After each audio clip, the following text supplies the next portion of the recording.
Hey everyone, my name is Kevin Haney and I'm in a group with Lehigh, Indiana, and we chose to do presentation number 2, which is on HIDs and on Ossec. So let's get started. HIDs, it's an acronym for Host-Based Intrusion Detection System. It's installed on host machines like servers, laptops, workstations. It oversees the whole computer system to make sure nothing has gotten past the firewalls, and it's focused more on protecting the machine than it is the network. There's different types of HIDs, starting with Stealth. The pros of Stealth, it's a simple, clean program, and it does not need to be installed on each machine like Ossec does. The cons is there's not much support. When you're dealing with a program like this, it's nice to have a lot of support, because if you ever run into troubleshooting issues or the program just not working or anything of that sort, you want to have lots of support with updates or Q&As with people having the same issues and covering those. With Tiger, the pros are check status and configuration of system. The cons are it's not a log checker, and it's not focused, and it's not focused on integrity analysis. Finally, but not least, there's Ossec, and the pros of that are lots of support and many installation options, and the cons is it has to be installed on each machine. And I will be talking a little bit more about Ossec because this is what it says we need to install and show how to install. So there's a little bit of a downside with it having to be installed on every computer, but oh well. What is Ossec? Ossec is a free open source host-based intrusion detection system. It performs log analysis, integrity checking, Windows registry monitoring, rootkit detection, time-based alerting, and active response. It provides intrusion detection for most operating systems, including Linux, OpenBSD, FreeBSD, OSX, Solaris, and Windows. Ossec is a centralized cross-platform architecture, allowing multiple systems to be easily monitored and managed, which is very nice. So on this slide, I want to cover a question that is asked during when we're choosing the presentation. It says, explain how Ossec can be used to help protect companies' network. And Ossec is used to track users' activity.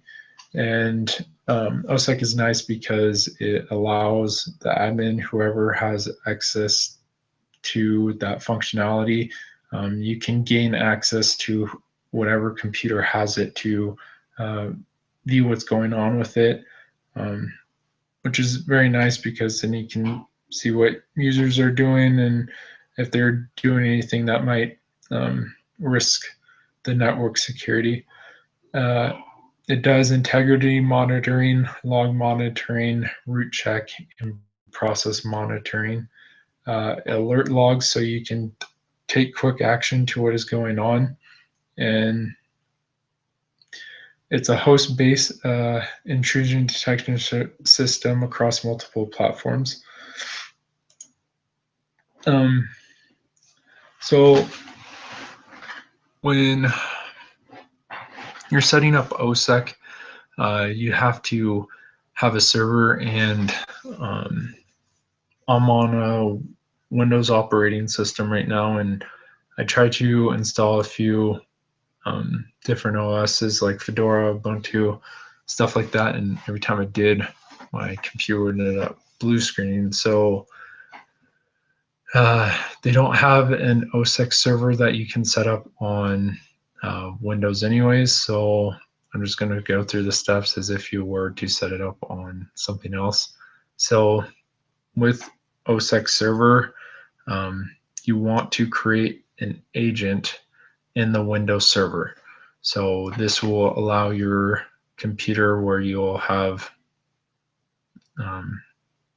the Ossec client installed, and you'll have it communicate with the server where it'll let you real-time like access, see everything. So when you install the server, which I can show you,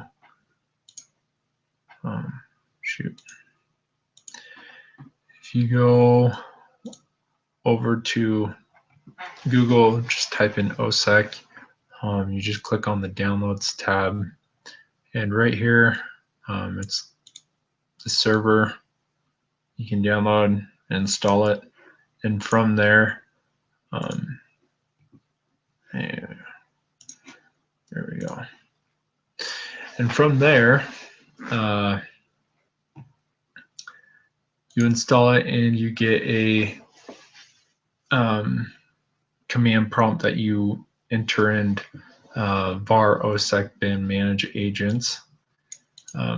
Whoa. I was trying to highlight, I guess you can't do that. So once you do that, it'll give you a list of options of what you want to do. And of course you're new, so you want to create an agent. From here, you create an agent, and then you give it a name. Can be whatever you want, doesn't really matter. Preferably you remember it. Just do something easy. I just did BYU, for example. Then you want to specify the IP address for the agent, which I just did a generic 192.168.1.1. And then you also want to assign an ID to the agent.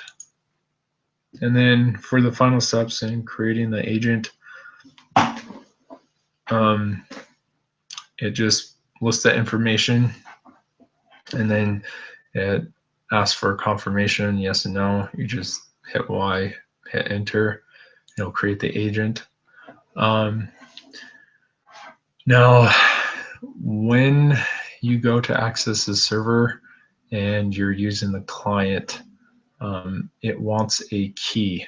So to extract that key, you want to follow these steps, and you'll end up getting this long encrypted key that you have to copy and paste over into the client. And as far as that goes, we can get out of this. And when you're installing the client, you just come back, and underneath, I'm using Windows. You can do whatever you want. It depends on what you're using. You want to click on this one because I'm using Windows. And then you click yes, you click next, I agree. Make sure these two boxes are checklisted and move on. You can put this program anywhere you want, doesn't really matter. You hit install, you hit next, and then you can click finish. As soon as you do that, this dialog box will open. Sorry, I already had it installed. But when this opens, you want to put the IP used for the agent in this box. And then you want to insert that long authentication encrypted key in this box. And then, yeah, you should be uploaded to the server, and whoever has access to that should be able to monitor what's going on. Anyways, I hope you guys enjoy the presentation, and thank you for watching.